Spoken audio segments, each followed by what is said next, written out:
और अब बड़ी खबर आ रही है राजस्थान के अलवर से। यहां 2 छात्राओं ने आरोप लगाया कि हॉस्टल में रहने वाली 2 लड़कियां उनका जबरन धर्मांतरण कराना चाहती हैं। पीड़ित छात्राओं ने पुलिस के सामने बयान दिया कि आरोपी लड़कियों ने उन पर दूसरे समुदाय के लड़के के साथ दोस्ती करने का दबाव बनाया और ऐसा करने पर उन्हें पैसा देने का लालच भी दिया गया। पीड़ित छात्राओं की शिकायत पर पुलिस ने आरोपी लड़कियों समेत 3 लोगों को गिरफ्तार कर लिया है। तो अलवर का यह मामला है और इसमें कहा गया कि 2 छात्राएं जो हैं उन्होंने जबरन इन लड़कियों से कहा, इन छात्राओं से कहा कि वो एक दूसरे समुदाय के लड़के से दोस्ती करें, शादी करें और धर्म परिवर्तन का एक तरह से दबाव बनाया गया, पैसे का लालच भी दिया गया। जो उन्होंने कंप्लेंट दी थी उसमें उन्होंने कहा कि जो सकीना और काजल है ये मुझे कहती हैं कि तुम इससे वसीम से दोस्ती करो और अपना धर्म परिवर्तन करके इससे शादी करो।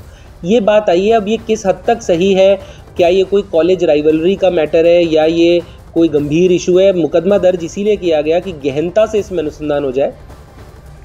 आइए सीधे रुक करते हैं मेरे सहयोगी भवानी का। भवानी, 27 तारीख का ये कुछ मामला है, क्या है अपडेट्स इस खबर के बारे में?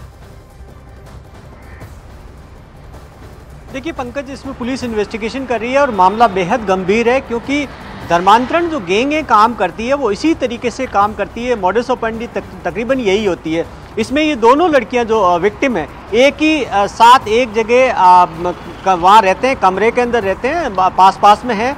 उसमें इनका ये आरोप है कि लगातार ये जो दोनों लड़कियां जो काजल और सकीना ये लगातार 2 तरीके से उन पर दबाव बना रही थी। एक, जिस वसीम नाम के लड़के को उसके साथ कॉलेज जाने के लिए, उसके साथ दोस्ती करने के लिए, दूसरा धर्मांतरण करने के लिए पैसों का लालच भी दिया गया है, ये कह रही है। तो ये इन्वेस्टिगेशन कर रही है पुलिस की, क्या इसके अंदर कोई गैंग शामिल है, क्या इसके पीछे कोई ऐसा गिरोह है जो लड़कियों का इस्तेमाल कर रहा था और कॉलेज के अंदर धर्मांतरण का कोई रैकेट चल रहा था। ये तमाम चीज़ें हैं। तो आने वाले कुछ दिनों में जब पुलिस की इन्वेस्टिगेशन हो जाएगी तब ये साफ हो जाएगा कि बड़ी गैंग है या नहीं। जी चलिए, बहुत बहुत शुक्रिया इस अपडेट, इस जानकारी के लिए भवानी आपका। और न्यूज़ 18 इंडिया मॉर्निंग प्राइम में वक्त एक छोटे से ब्रेक का है, फौरन हाजिर होते हैं, कहीं मत जाइए।